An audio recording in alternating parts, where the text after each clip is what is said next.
Hello friends, എല്ലാവർക്കും നമസ്കാരം. കുഴിമന്തി കഴിക്കാനാണെങ്കിൽ അൾഡ്രീം അല്ലാണ്ട് വേറെ ഓപ്ഷൻ ഇല്ല നമുക്ക്. കാരണം അത്താണി ഇവിടുന്ന് വലിയ ദൂരമൊന്നുമില്ല.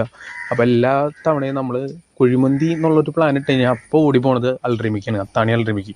അവിടുത്തെ കുഴിമന്തിനെ വെട്ടാനുള്ളൊരു കുഴിമന്തി വേറെ ഇല്ല എന്ന് തന്നെ ഞാൻ പറയും, ഉറപ്പിച്ച് പറയും. അപ്പോൾ സംഭവം വന്നു, വെയിറ്റ് ചെയ്തൊക്കെ ഇരുന്ന് കുറച്ച് നേരം മറ്റേ സലാഡൊക്കെ കഴിച്ചപ്പോഴേക്കും സംഭവം വന്നു കഴിഞ്ഞപ്പോൾ നമ്മൾ ആദ്യം നമ്മുടെ കൂടിൻ്റെ ഫ്രണ്ടിന് ഞാൻ വിളമ്പി കൊടുത്തു. കാരണം കാറ്ററിങ്ങിന് ഇപ്പോൾ എൻ്റെ എക്സ്പീരിയൻസ് ഉള്ളതുകൊണ്ട് നമ്മളെപ്പോഴും സപ്ലൈ ചെയ്യണ പരിപാടിയിൽ മുമ്പിൽ തന്നെയാണ്. അങ്ങനെ വിളമ്പി കൊടുത്തത് കഴിഞ്ഞ് എനിക്കുള്ളത് ഞാൻ എടുത്തിട്ടു. പിന്നെ മയോണൈസ് സാധനം എടുക്കാറില്ല, എങ്കിലും ഞാൻ കൂട്ടിപ്പിടിക്കാനായിട്ട് സാധനം എടുത്തു. നല്ല ടേസ്റ്റ് ഉണ്ടായി. അതൊക്കെ കഴിഞ്ഞ് പിന്നെ തക്കാളി ചമ്മന്തി അത്ര പോരാ അവിടുത്തെ, എങ്കിലും ഒരു സൈഡിലേക്ക് ഇവിടെ അങ്ങനെ ഇട്ടു, ഒരു വഴിക്ക് പോകണമല്ലേ എന്ന് വെച്ചു.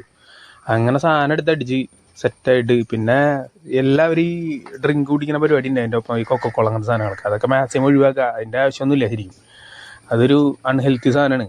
ഇത് ബാക്കി മന്തി കഴിക്കുമ്പോൾ നമ്മൾ കമ്പൂച്ച എന്ന് പറഞ്ഞൊരു സംഭവമുണ്ട്, അത് വലിയ കുഴപ്പമില്ല. പക്ഷെ അത് അവിടെ ഇല്ല കേട്ടോ, ഞാൻ നോക്കിയിട്ടുണ്ടായിരുന്നു.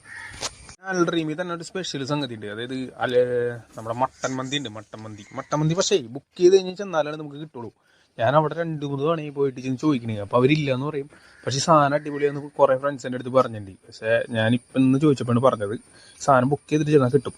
അപ്പോൾ എല്ലാവരും ബുക്ക് ചെയ്തിട്ടൊക്കെ പോയി കഴിച്ചോളൂ. എൻ്റെ കേസിൽ അൽഡ്രീമാണ് എനിക്ക് ബെസ്റ്റായിട്ട് തോന്നിയത്. ഇപ്പം നിങ്ങൾക്ക് വേറെ ബെസ്റ്റ് അടിപൊളി സ്പോട്ടുകളൊക്കെ ഉണ്ടാവും മന്തി കഴിക്കുന്നത്. അപ്പോൾ അത് നമ്മുടെ ഇതിനകത്ത് കമൻറ്റ് ചെയ്യുക, ചാനൽ ലൈക്ക് ചെയ്യുക, ഷെയർ ചെയ്യുക, സബ്സ്ക്രൈബ് ചെയ്യുക. താങ്ക്